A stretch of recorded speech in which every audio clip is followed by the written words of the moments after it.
Hi, fans of high quality entertainment. I am with Stephen Schnee who is also known as the CD Junkie, and Daniel Bosch from Bicycle Legs. And I just recently came across Bicycle Legs YouTube channel, and he had Stephen. What was the video on? I actually forget. It was actually, we were defending Paul McCartney and Wings' Back to the Egg album. Yeah, Back to the Egg. Back to the Egg. Yeah.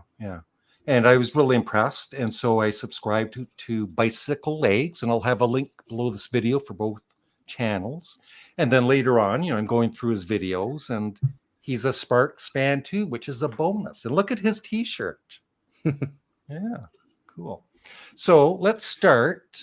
Everybody knows my story about Paul McCartney. Yeah, go ahead and say it again, Larry. But Stephen, what's your history with Paul McCartney's solo career?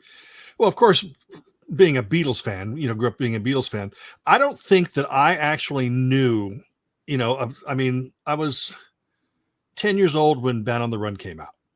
And I don't think that I comprehended, I knew that there was John Lennon songs on the radio, Paul McCartney songs on the radio, but I didn't comprehend that the Beatles had broken up until about 73, because we grew up listening to the Beatles and then we heard all the solo songs, but I don't know why, I didn't put two and two together that George Harrison's My Sweet Lord came out.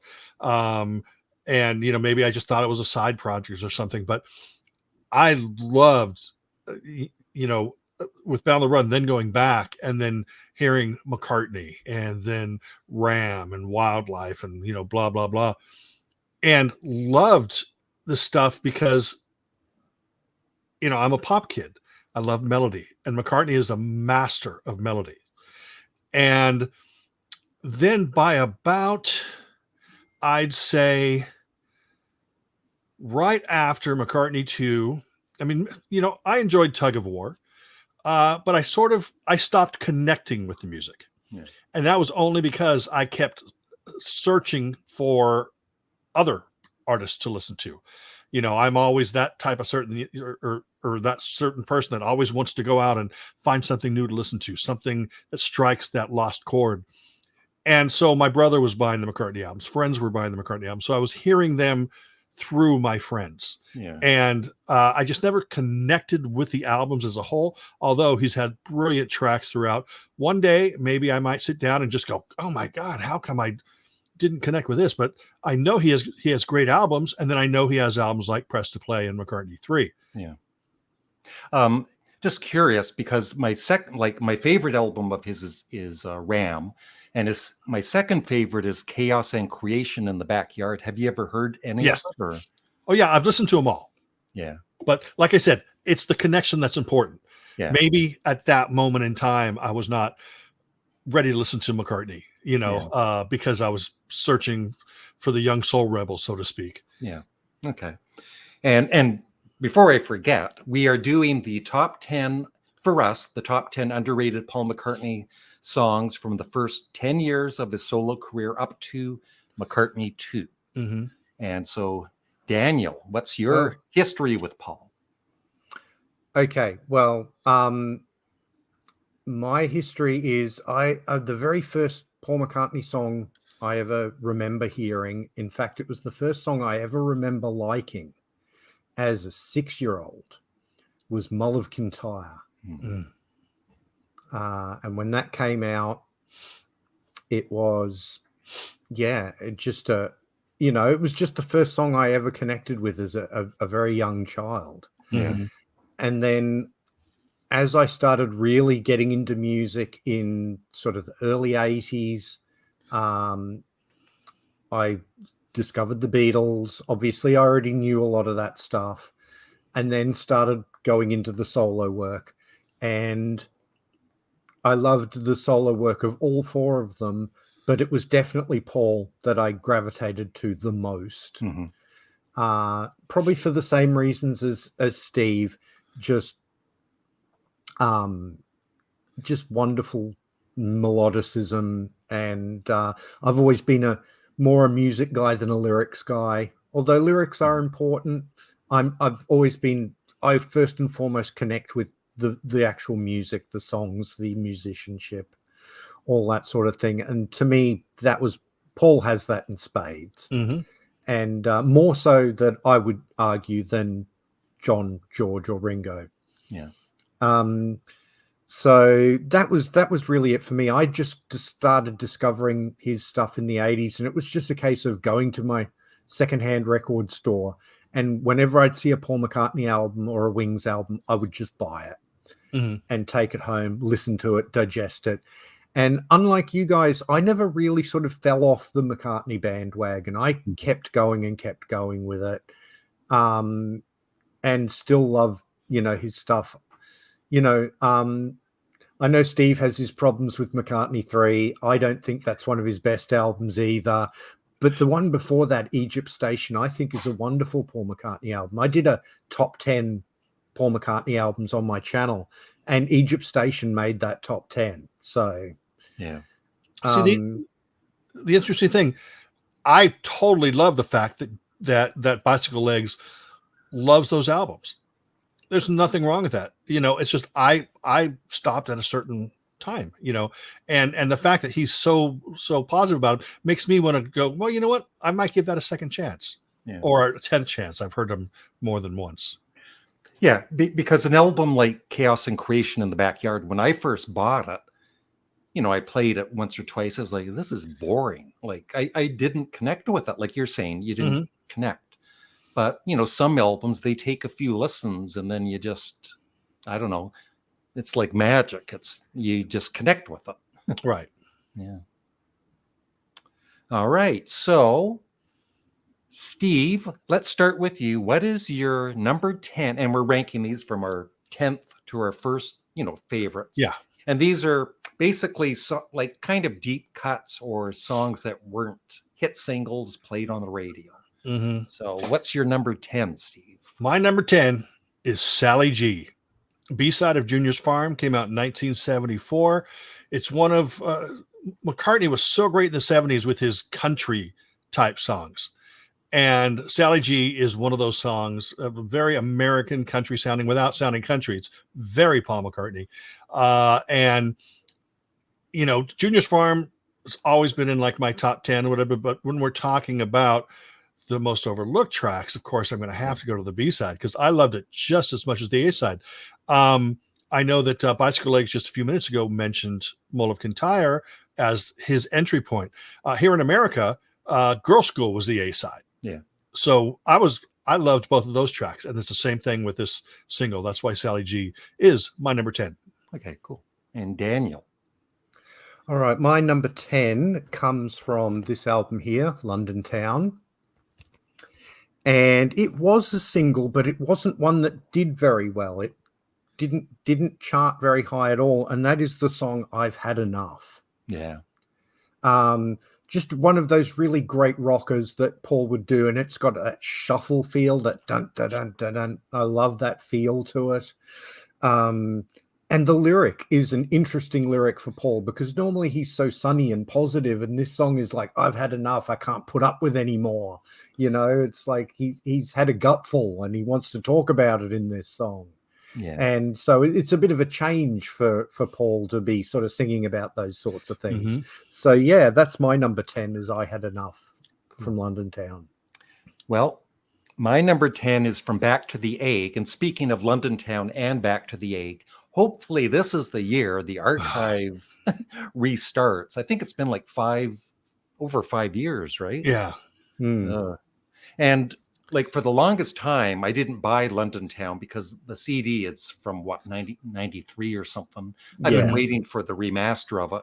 I finally gave up and bought the one from like 30 years ago. Yeah. But my choice from Back to the Egg is So Glad to See You Here. Like even back when I bought the album, I thought it was, I guess it was a bit disappointing. But what I found through the years is with going back, like I just love all of his albums more today. Yeah, yeah. And that song really stood out for me. It's a great rocker. Yeah. Now, So Glad to See You Here. It actually dips back into We're Open Tonight, I think, right? Yeah. Yeah, which is fun. It's just I love albums that give that sort of callback to a track that's earlier on the album. I mean, a direct callback, not a song that goes, oh my God, it's the same chords as that other song. Yeah. No, something that is a pure direct callback. Yeah. And that brings that cycle together. I love that song. Yeah. Okay. So number 9, Steve. Number 9, same album, Back to the Egg from 1979, a song called Arrow Through Me, Yeah. which is a wonderful song. Now, this is interesting. Daniel's number 10, or I'm sorry, Bicycle Legs number 10 is I've Had Enough. I've always thought that I've Had Enough and Arrow Through Me could have been switched. Arrow Through Me should have been on London Town. It has more of that feel to it. And I've Had Enough has more of a Back to the Egg feel to it. And I've always thought it's kind of weird because if you switch those songs, they would still fit within that album. Yeah. You know, but Arrow Through Me just has this nice keyboardy, just a great feel to it, great hook, and has these, you know, keyboard horns and stuff. And I think it's really fun. I think it might have been a single here in the US and Canada. Yeah. But hardly anybody even knew it was, hardly anyone knew the album was available, Yeah. you know, so. Yeah. Okay, cool. All right, Daniel, number 9. This is really funny because my number 9, No way. as with Steve's number 9 and your number 10, comes off Back to the Egg. And I think because Steve and I did the show on it fairly recently, it's been fresh in my mind. Yeah. I very nearly went with Arrow Through Me because I absolutely adore that song. But the one I went for is the last song on the album, Baby's Request. Mm-hmm. I love it when Paul does these sort of older sort of, you know, call, but what His the granny other music. yeah, that's what the other Beatles would derisively call it, is granny music. But I love that sort of music hall feel that he would do to some of his songs. And I feel like this is one of the very best that he does in that genre. It's got a really beautiful sort of smoky atmosphere to it, the orchestration behind it. Paul sings it absolutely beautifully, and it's just a lovely, lovely song. You know, I could absolutely see him, you know, having Linda as his muse for that song. So yeah, and I love the way that ends that album too. So it's just a beautiful sort of coda. It's like the album proper finishes with So Glad to See You Here, and then Baby's Request is kind of a coda at the end. So I really like that about the song. So yeah, that's my number 9, Baby's Request. Yeah, cool. All right. My number 9 is from his very first album. And I remember, you know, I was old enough. I was 58, 12 years old. So when that came out, you know, me and my brothers and everybody else, we liked it. But it was still kind of a shock, right? Because it certainly wasn't like Abbey Road, the production and all that. It was pretty bare and a little strange too, you know, some of the songs. But one song that I've always kind of liked, and I don't think some McCartney fans have ever really cared for it, is the final song, Crean a Corey. I think it's just cool. Like, and, you know, Paul's always, you know, one thing about him, he's always been kind of experimental, right? Just like John was back in the Beatles. And I just have always enjoyed that. Yeah, exactly. I love that song too. Yeah, it's a good one.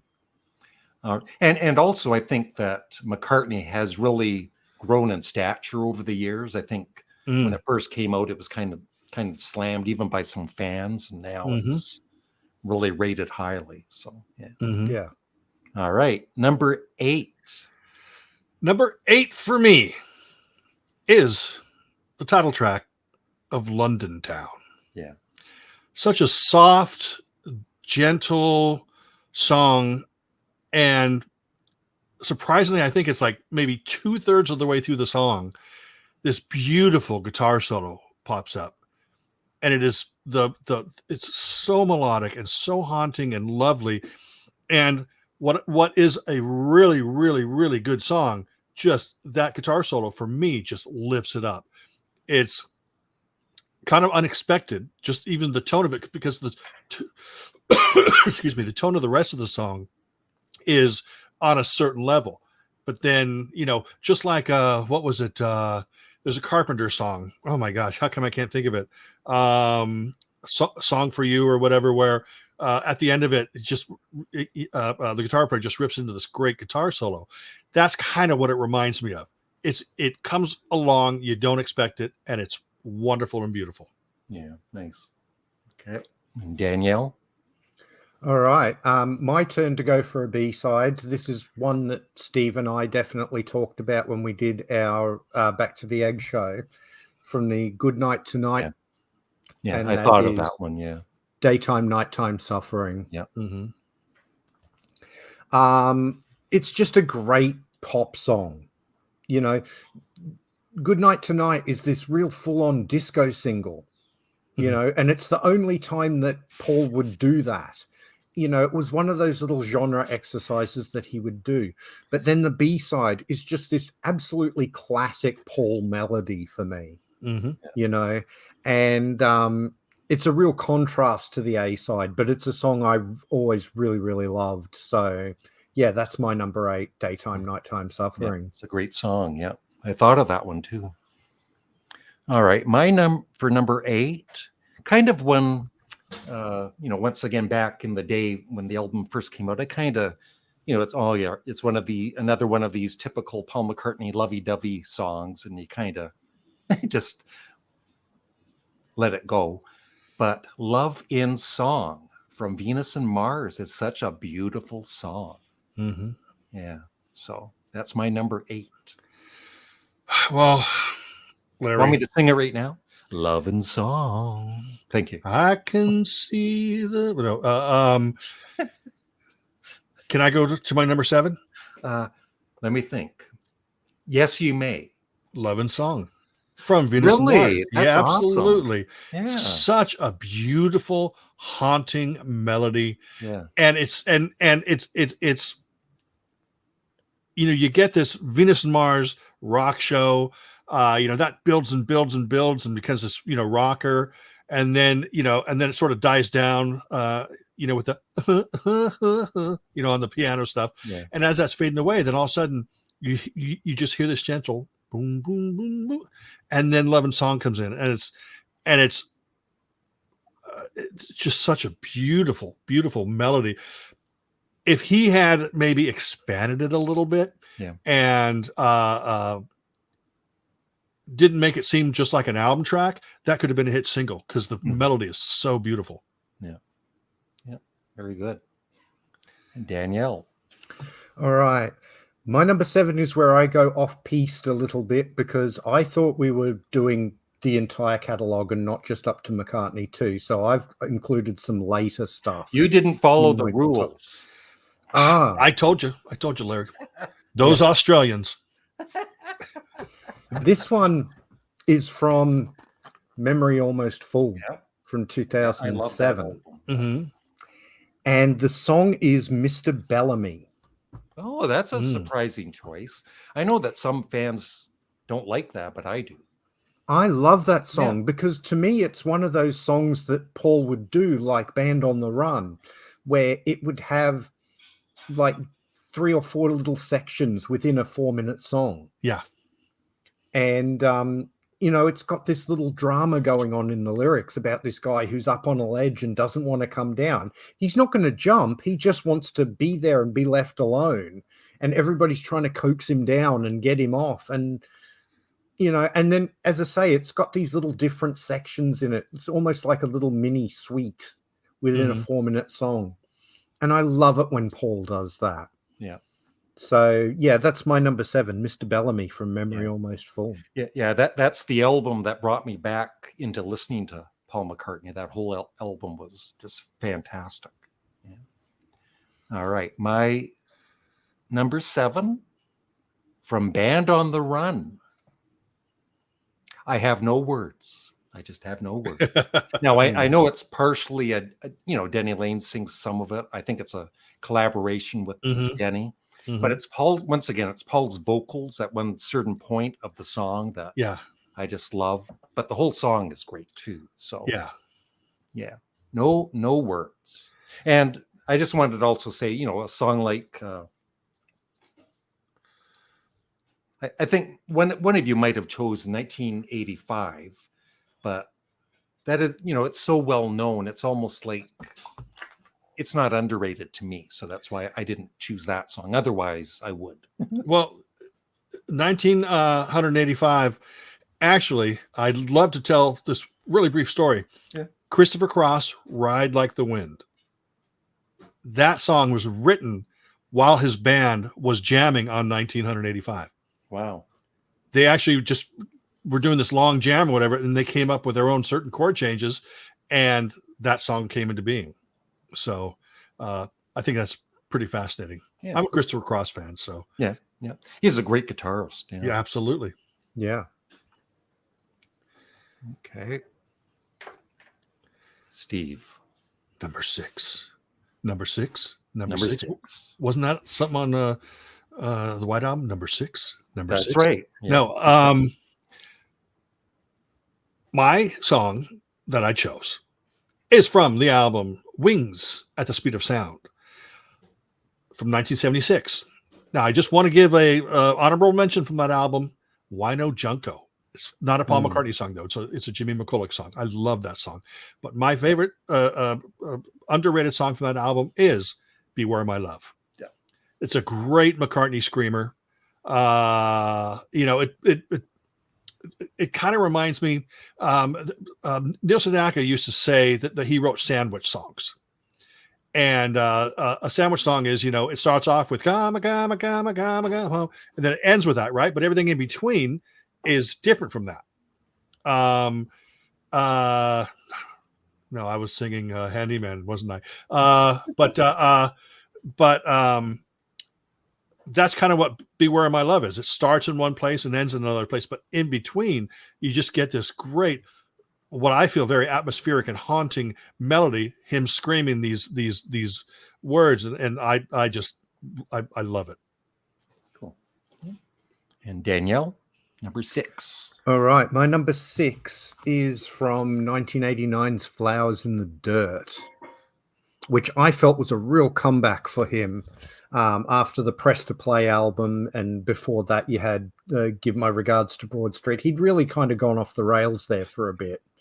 And this brought him right back. And the song that I've picked from this album is a beautiful song called Distractions. It's got this lovely sort of Latin feel to it. It's got some absolutely beautiful acoustic guitar playing on it from Paul, I believe. Mm-hmm. And it's a lovely, almost whispered vocal to it. And it's, again, this whole idea of distractions taking me away from what I really want to, where I really want to be, which is with the one I love. So it's a gorgeous song in that respect. So yeah, number 6, Distractions. Good. Nice. All right. My number 6 is from McCartney 2. And once again, when that came out, I thought it was, I don't know, it was okay, but I didn't really love it until years later, the archive edition remastered and all that. Of course, though, back then, when he did that Coming Up video and I see Ron Mael from Sparks, he's doing Ron Mael. Yeah. That really impressed me. But the one song that kind of is, he ends the album on a normal note, like for all the craziness, One of These Days, just a beautiful acoustic ballad to end the album. So absolutely. All right. We're halfway through, but before we continue, let's talk about your channel. Steve, you go first. Well, my name is Steve Schnee, the CD Junkie, and that name's kind of a misnomer. Of course, yeah, I'm a CD guy, but my channel's about music, all about music, sharing usually unknown bands or little known bands. I will occasionally talk about the super popular bands, but why talk about what everybody else talks about when I can talk about something that might introduce you to new artists and artists that have filled me with passion over the years that I don't think gets enough recognition. So that's really what my channel is all about. And that's it. Yeah. Cool. And Bicycle Legs. Yeah, well, I mean, my channel's all about music as well.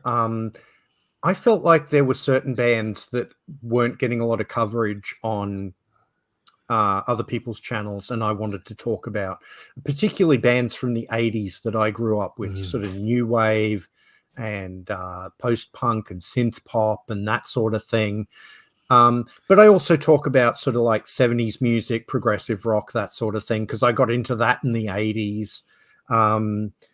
I started off just sort of doing solo videos for the most part, but lately I've been doing a lot of collabs with various different people like Steve. It's been a lot of fun, and I've really, really been enjoying it. And every month I do an anniversary album show, which those ones don't get enough views. I really wish more people would watch those ones.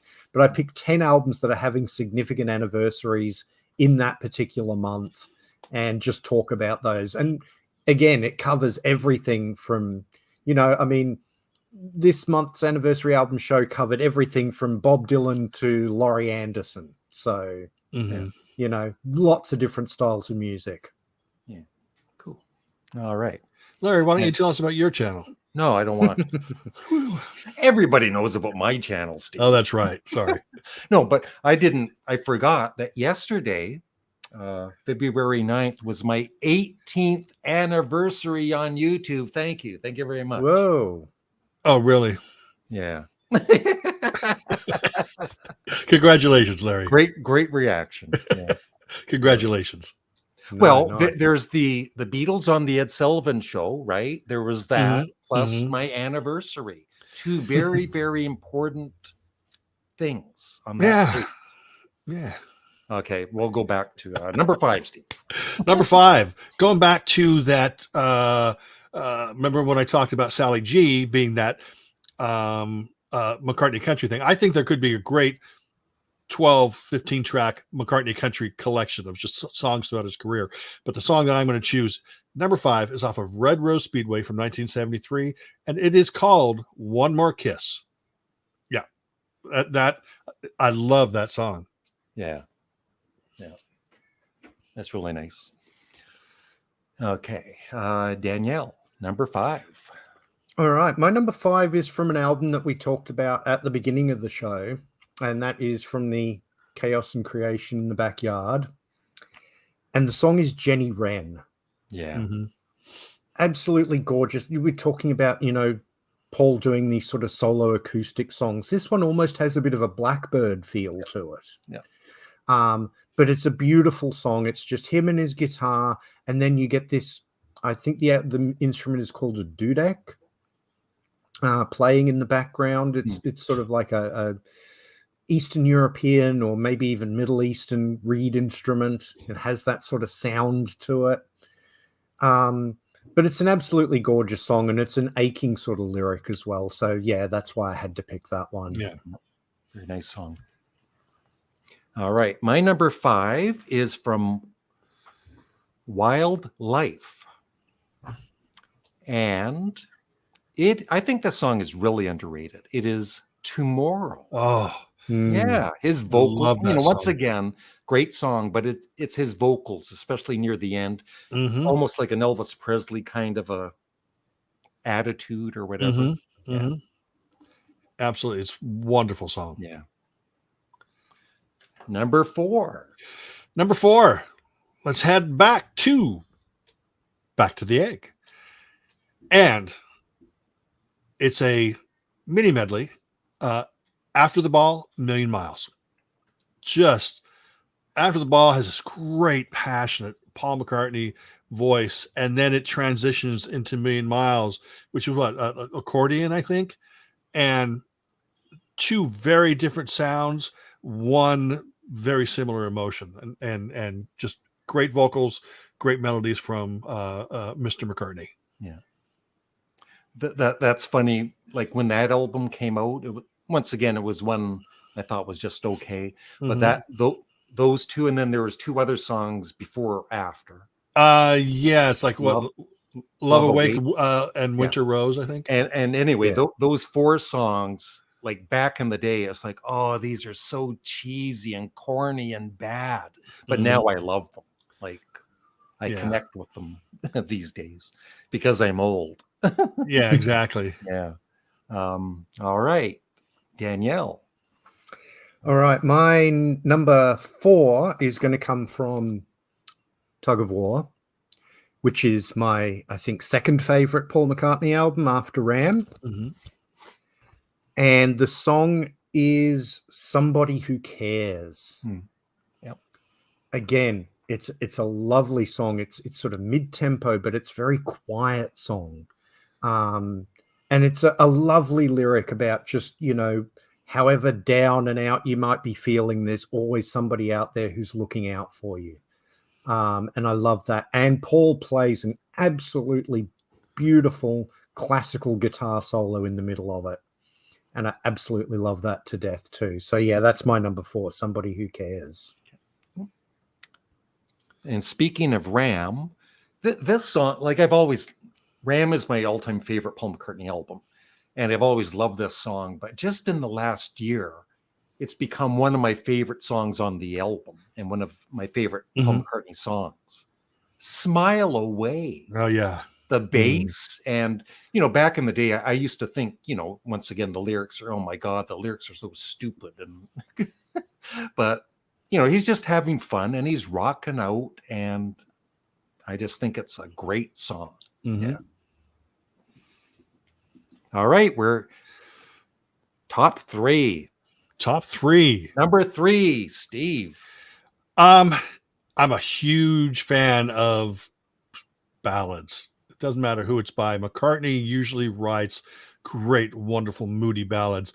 I'm going to go with From McCartney 2, Waterfalls, which was a single, didn't catch on at all. I think it is absolutely a stunning song, heartfelt. And it probably could be because at that time in my life, I think I'd just broken up with my very first long-term girlfriend. I was 17 going on 8. And it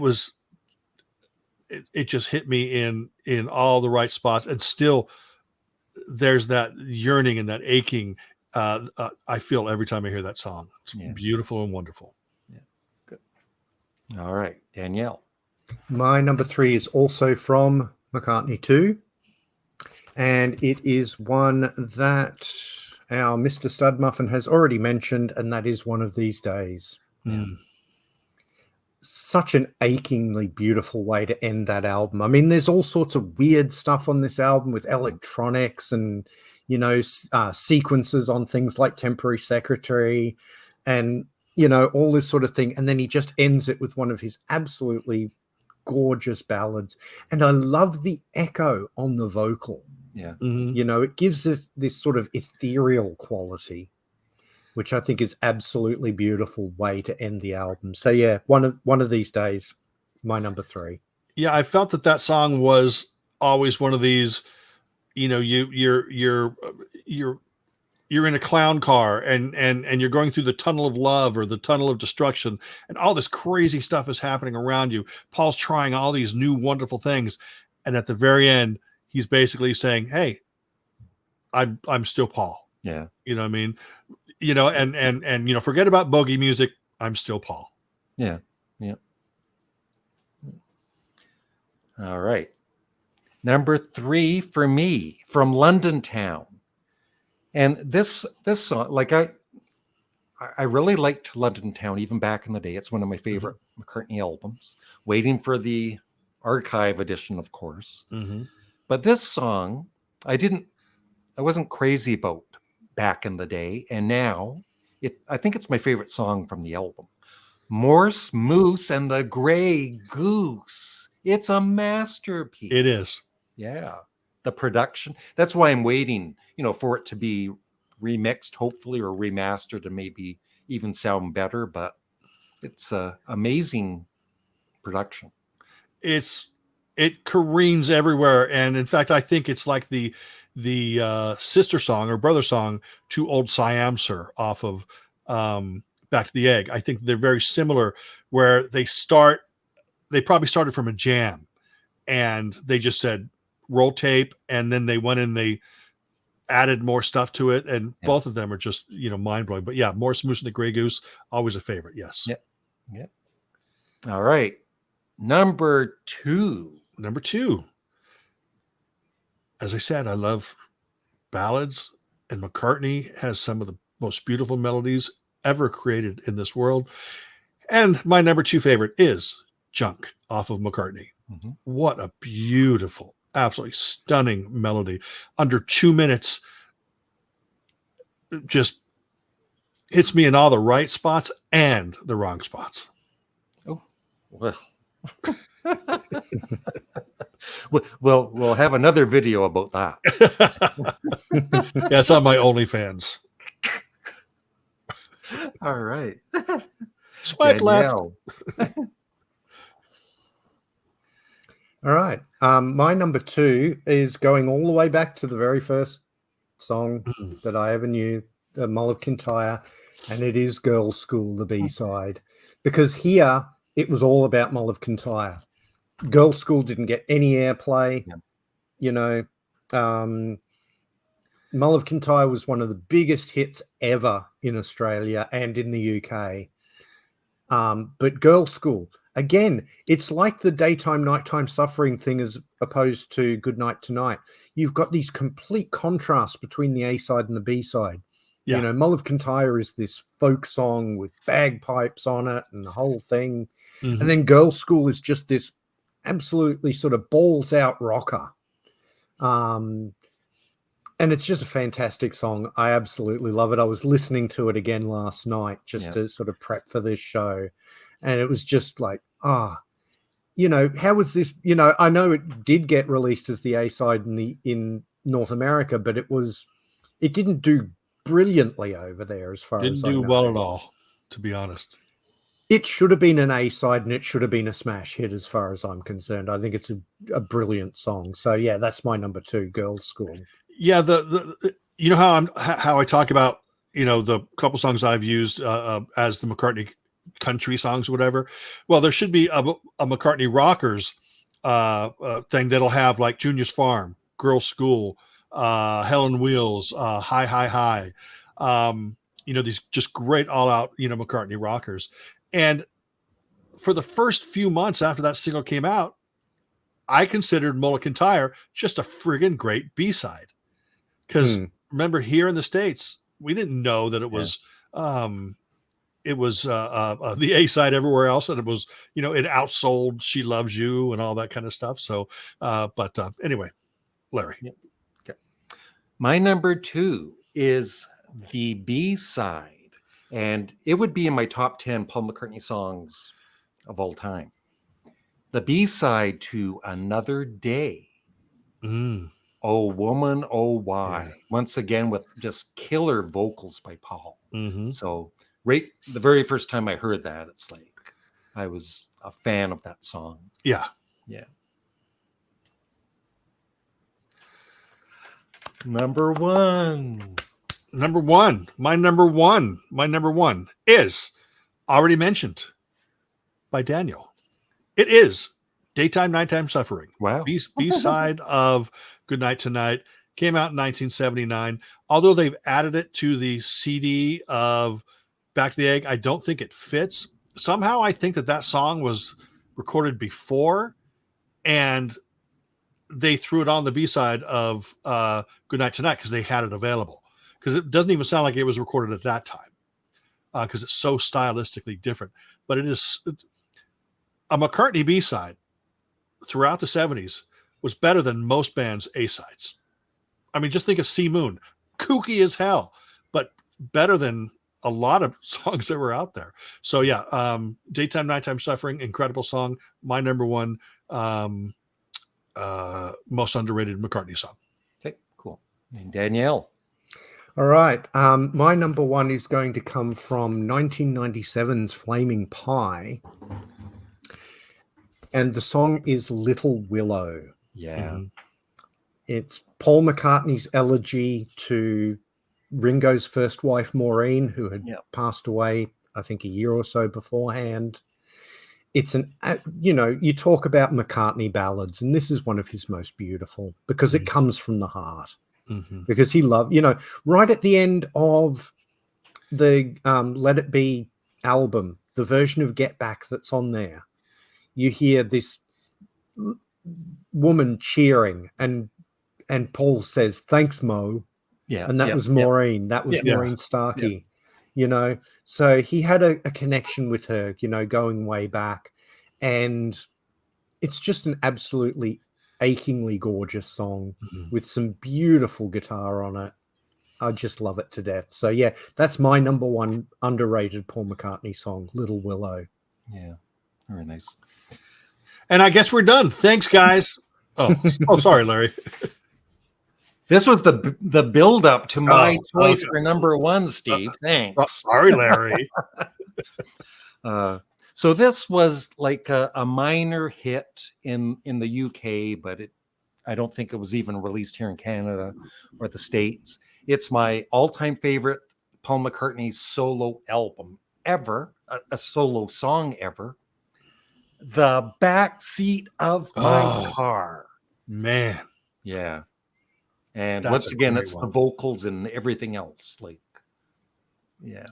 There are songs that you hear that from beginning to end that just make you want to lift the needle or press backwards or whatever and hear it all again. Backseat of My Car is one of those songs. Yeah. For sure. Absolutely. And, I was also thinking of Monkberry Moon Delight. The vocals on that are just so crazy. Yeah. Well, that one was actually on my slightly longer list until I had to cut it down to 10. So, Monkberry Moon Delight's a wonderful song too. Yeah, you see, I think a lot of people, McCartney's come out much later saying, well, I was very experimental, during the Beatles, right? And everyone goes, oh, he's trying to take it away from John Lennon. You listen to McCartney's solo career, and he was more versatile and experimental than any of the other guys combined. Yeah. Well, apart from Life with the Lions and all that crazy stuff, that John did. But just some incredibly oddball stuff that was so absolutely amazing, and that stuff, he's got more in the vaults. McCartney has great songs in the vaults that need to be heard. And I'm sure there's lots of kooky songs that we're going to discover later on. Yeah. So any parting words, Steve? I think I talk too much. No, you're supposed to praise my. Oh yeah, Larry, it's been such an honor to be on your wait, hold on, I gotta see what you wrote. Larry, it's been very no, I'm not gonna read that. Larry, it's been an honor. I love the new toupee. Thank you. Danielle. Thank you so much for having me, Larry. It's been wonderful. And this was a great looking for underrated songs rather than your favorite or whatever. I really like this as an exercise. It was hard to pick just 10, and then it was even harder to rank them in order. And, well, we can do this again sometime seriously, in like a month or so, maybe, I don't know, anything. But the Beatles, underrated, could be any artist really that we all know well. I've already forgotten what Larry's number one was. No, I'm kidding. I'm kidding. Yeah, I love the song My Love too. No, see, that's something that we have to do. Songs that everybody hates by McCartney that are actually really great. People talk smack about My Love. People talk smack about love song. Wonderful Christmas Time.